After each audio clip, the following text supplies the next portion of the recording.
Vamos para mais uma aula. A aula de hoje a gente vai falar sobre refeed, refeição livre e dia do lixo, né? Aplicabilidade e as funções, né? O porquê usar ou não usar, quando usar. Isso é muito importante entender para administrar isso na dieta, né? Na estratégia. Então vamos lá. A gente tem que entender primeiro o motivo, né? O motivo de se fazer um refeed ou refeição livre ou dia do lixo, tá? Primeiro, o que seria uma refeição livre ou uma refeição lixo, né? A refeição livre ou a refeição lixo é uma refeição onde a pessoa come o que ela quiser. Ela pode ser totalmente livre no sentido de falar, ó, pode fazer uma refeição livre na semana à vontade com o que você quiser, a pessoa come o que ela quiser nessa refeição livre. Ou ela pode ser determinada mais de uma refeição livre na semana, quantas a pessoa achar viável dentro da estratégia. Ou ela pode ser estipulada com um valor médio de calorias. Por exemplo, ó, faz 3.000 calorias livres. Não quer dizer que é 3.000 redondo. É uma média. Vai passar 200, 300 a mais ou a menos, não tem problema. É uma média para a pessoa trabalhar. Como ela vai saber isso? Aplicativos. Hoje a gente tem uma variedade de aplicativos, MyFitnessPal, FatSecret, aplicativos que geram essas calorias. A pessoa digita lá pizza de 4 queijos e aparece lá uma fatia ou aparece em gramas a opção, você clica e aí você vai ter a média de calorias para não sair dentro dessa média de calorias estipuladas.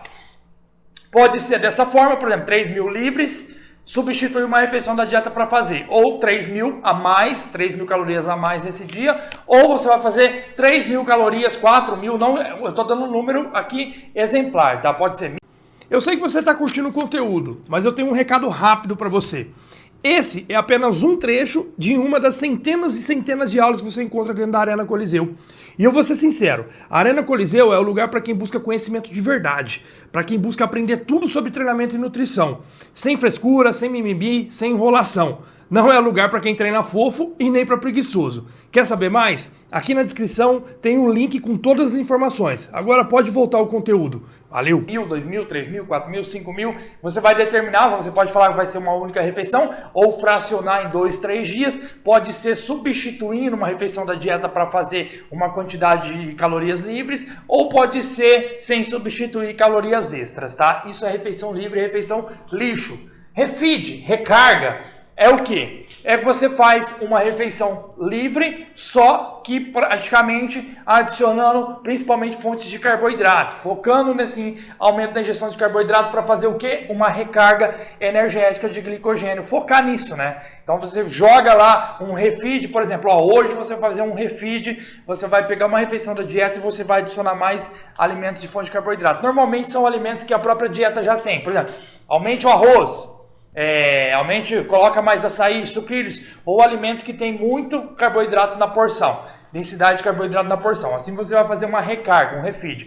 Pode ser 1, 2, 3, 4 na semana, pode ser à vontade ou pode ser estipulando uma média de calorias a mais dentro dessas ingestão de carboidrato. Carb Up. Carb Up é uma estratégia onde você vai pegar um dia da semana e vai duplicar, triplicar ou quadruplicar aí a quantidade de carboidrato do dia. Pode diminuir a proteína nesse dia? Pode. Pode manter? Pode. A gordura também? Sim. Mas normalmente eu mantenho constante, eu só peço para aumentar a ingestão de carbo. Ó, você vai pegar as porções dos alimentos de fonte de carboidrato, frutas, arroz, pão, o que for que tem lá, você vai duplicar ou triplicar, ou simplesmente eu falo, ó, esses alimentos você vai comer essas quantidades nesse dia. Ou seja, praticamente um dia de carbo alto, mas muito alto, né? Muito acima do que ele vem comendo na ingestão de carbo. Para quê? Para fazer uma reposição energética também nesse dia. Pode ser 1, 2, 3 na semana. Dia do lixo é um dia livre, onde a pessoa come o que ela quiser, não necessariamente dentro da dieta, é um dia aberto. Normalmente não é uma estratégia que eu utilizo, porque se você pegar alguém que come muito ou alguém que vem numa dieta restrita, e aí você fala, ó, domingo é um dia livre, a pessoa vai comer muito e vai neutralizar o que foi feito durante a semana, então eu não passo dia lixo. O que eu passo não é dia lixo, é dia livre. Por exemplo, a pessoa vai viajar, vai para uma praia, vai para um sítio, vai para algum lugar, e aí ela vai passar 1, 2 dias lá, ela vai ter o dia livre. Tenta manter a base da dieta, ou seja, ingestão de proteína magra, ingestão de frutas, vegetais, e vai comendo os outros ali, conforme o dia, desde que não exagere. Por isso que a dieta não pode gerar frustração. Se essa pessoa vem frustrada e ela vai para uma viagem, ela chuta o balde, porque ela pensa o quê? essa é uma viagem que eu tô fora do meu mundo, então foda-se, vou comer tudo que eu tenho direito. E aí ela quebra 2 meses de trabalho em um final de semana. Então por isso que a dieta tem que ter flexibilidade e tem que ter palatabilidade para não ter esses erros. Então dia do lixo eu não uso, eu uso dia livre quando você tem viagem ou algumas situações especiais. Bom, qual é o objetivo de todas essas estratégias? Recarga energética, ou seja, você fazer uma ressíntese energética, principalmente de glicogênio, que é a principal fonte energética do treinamento com peso, ou dos treinamentos ali que exigem mais a via anaeróbica, ou mesmo treinamento de aeróbico, né? Treinamentos de bike a longa distância, exige uma reposição energética tanto de glicogênio como de calorias, né? Substrato energético. Reposição de glicogênio, como eu disse, essa recarga energética entra principalmente a reposição de glicogênio, mas, por exemplo, uma estratégia como Carb Up ou Refeed, recarga, é especificamente uma reposição de glicogênio, quando o estoque de glicogênio está baixo. A gente também tem o que como estratégia, como objetivo, aumentar a ingestão calórica. Por exemplo, a pessoa vem num buck e ela não está conseguindo comer mais calorias do que ela realmente precisa. Então ela precisa de mais calorias para construir mais massa muscular, desde que o percentual de gordura esteja equilibrado. Então o que vai fazer? Vamos aumentar a ingestão calórica na semana, adicionando mais calorias livres. Aí entra a caloria livre, ou como ela pode entrar como dia de carb up, mas esse carb up tem que ser alimentos que ela consiga comer, alimentos que tem bastante carbo e não gere tanta saciedade, como sucrilhos, açaí, sorvete, né? E aí ela vai aumentar a ingestão calórica usando essas estratégias ali para gerar um superávit maior no buck, tá? Aumento da ingestão calórica também é válido no cut? Sim, quando há necessidade de fazer uma reposição energética, aí entra com os outros objetivos. Também temos um motivo de adesão. Quando você entra numa dieta e você restringe refeição livre, restringe qualquer coisa além da dieta, a tendência é a pessoa gerar um comportamento recompensatório. O que é isso? A pessoa ela começa a supervalorizar demais alimentos que ela não está comendo. Você fala para ela, pô, tal doce é tão gostoso, a pessoa vai ficar com aquilo na cabeça. Ainda mais pessoas que estão em cut, em fase de perder peso. Isso vai gerar uma frustração muito grande, ela vai criar muito anseio por aquele doce e uma hora ela vai ceder, e aí quando ela ceder ela vai comer demais, porque ela vai falar, pô, isso aqui eu tô escapando, tô fugindo, então vou comer muito rápido para ninguém ver ou para o meu treinador não saber. Então, cuidado, porque a dieta ela tem que ter flexibilidade no sentido de opções, tá? Você não vai tirar um arroz e comer uma pizza, você vai dar variedade de substituições para esse arroz, variedade de vegetais, de frutas, colocar alimentos adocicados para diminuir a ansiedade por doce. Mesmo pessoas que não gostam de doce, quando você tira tudo que é doce na dieta, a tendência é ela começar a puxar esse paladar. O que você tem que fazer? Adiciona frutas doces, adiciona leite condensado, doce de leite, coisas que tem pouca caloria dentro de uma porção de 20, 50 gramas ali de doce de leite condensado, não tem nem 150 calorias, você consegue amenizar essa ansiedade e aí quando ela for comer alguma coisa fora, ela não vai estar ansiosa porque na dieta diariamente já tem coisas prazerosas, mas lógico, né, dentro do objetivo. Se for o cut, déficit calórico, se for o buck, superávit. No buck dá para trabalhar mais com essas calorias ali, né? E a gente também tem questão de eventos sociais. A pessoa vai num casamento, vai numa festa, vai num churrasco. Ela precisa utilizar refeição livre, utilizar calorias livres, utilizar essas estratégias aqui para poder se aproveitar bem no evento social. Ela não vai ficar se restringindo aí em algum lugar só porque ela tem que fazer tal dieta. Não, pode ir, tranquilo. Só não exagera. Se você oferece uma boa dieta para a pessoa não vai exagerar. Tá? Isso é importante entender. Lógico, durante o cut, a fase final de uma preparação, exige um pouco mais de rigidez, no sentido, ó, vai no casamento, tenta comer a carne para não fazer desfeito, algumas coisas mais magras, não exagera, tira uma ou duas refeições do dia e come lá. Ou, ó, avisa com antecedência, você tem 3 semanas para se programar, para fazer um déficit maior, para chegar ali e ficar um pouco mais à vontade. Tem que ter essa flexibilidade, mas não pode fazer a pessoa não ir num lugar só por causa disso, tá? A menos que seja algo muito opcional, que realmente não faça diferença ela ir ou não ir. Mas de qualquer forma, ela tem que ter essa flexibilidade, ela tem que entender que a dieta é um hábito e não é um estado militar, não é uma coisa que tem que fazer. É lógico que pessoas são muito comprometidas no sentido, isso é trabalho, isso eu tenho que fazer. Beleza, ótimo ser assim, mas não pode descompensar a vida social ou a vida pessoal da pessoa, né? Então, bom, características e objetivos esclarecidos. A gente vai trazer aqui alguns parâmetros importantes antes de a gente vir para esse gráfico aqui para vocês entenderem melhor. Para a pessoa ganhar 1 kg de peso corporal, 1 quilograma aqui, né, de peso corporal, ela tem que comer cerca de 2 a 3 vezes acima do gasto energético total. Ou seja, ela tem que comer, se ela gasta 2.000 calorias por dia, ela vai ter que comer cerca de 4.000 até 6.000 calorias ali por 3 a 5 dias consecutivos. Então ela vai ter que duplicar ou triplicar a ingestão calórica dela acima do gasto energético total, né?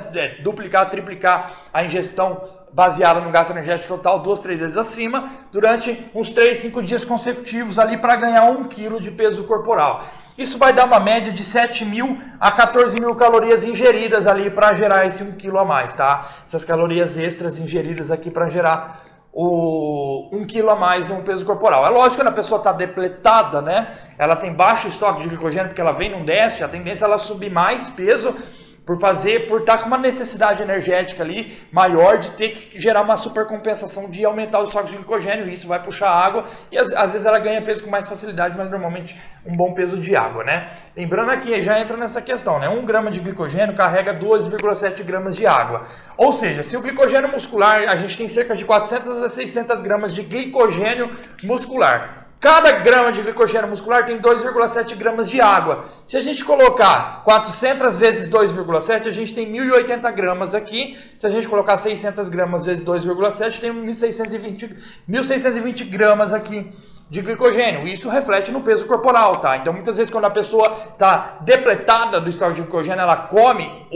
ganha 1, 2, 3, 4 quilos, é porque houve muita entrada de glicogênio dentro do músculo, e quanto maior o volume muscular do indivíduo, maior o estoque de glicogênio. Então, o estoque de glicogênio pode chegar a 700, 800 gramas, conforme ele vai aumentando o volume muscular, vai aumentando o espaço dentro da célula para armazenar mais glicogênio. Já o fígado, ele suporta cerca de 80 a 120 gramas de glicogênio. Isso, se a gente multiplicar por 2,7, 80 vezes 2,7 dá 216 gramas, e 120 dá 324 gramas, né? Lembrando que o fígado também sofre depressão de glicogênio, né? Aí acaba aumentando a gliconeogênese, principalmente em déficit calórico. E aí você faz a reposição fazendo a injeção de carboidrato.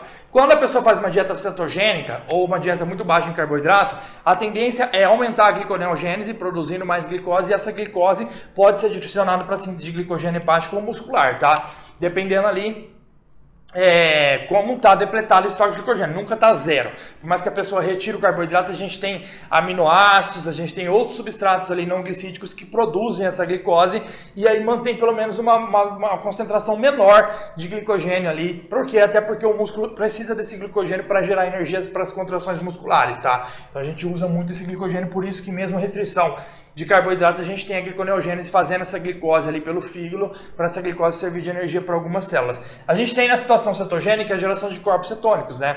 Que é um substituto energético da glicose, mas mesmo assim a gente vai ter algum glicogênio ali.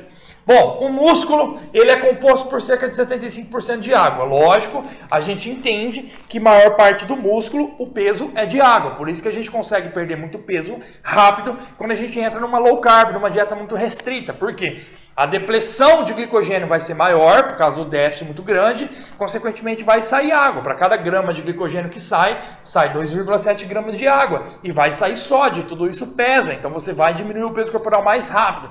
Mas no final das contas, a perda de gordura vai ser bem similar em low carb ou alguma outra dieta, desde que gere a mesma quantidade de déficit. Lógico que a gente não pode olhar só para déficit ou superávit, porque a gente tem que olhar o valor nutricional, adaptações fisiológicas que acontecem ali com esses processos. Tá bom? Bom, vamos entender aqui, eu trouxe um gráfico para vocês, para a gente entender melhor como é a distribuição dessas calorias na semana, né?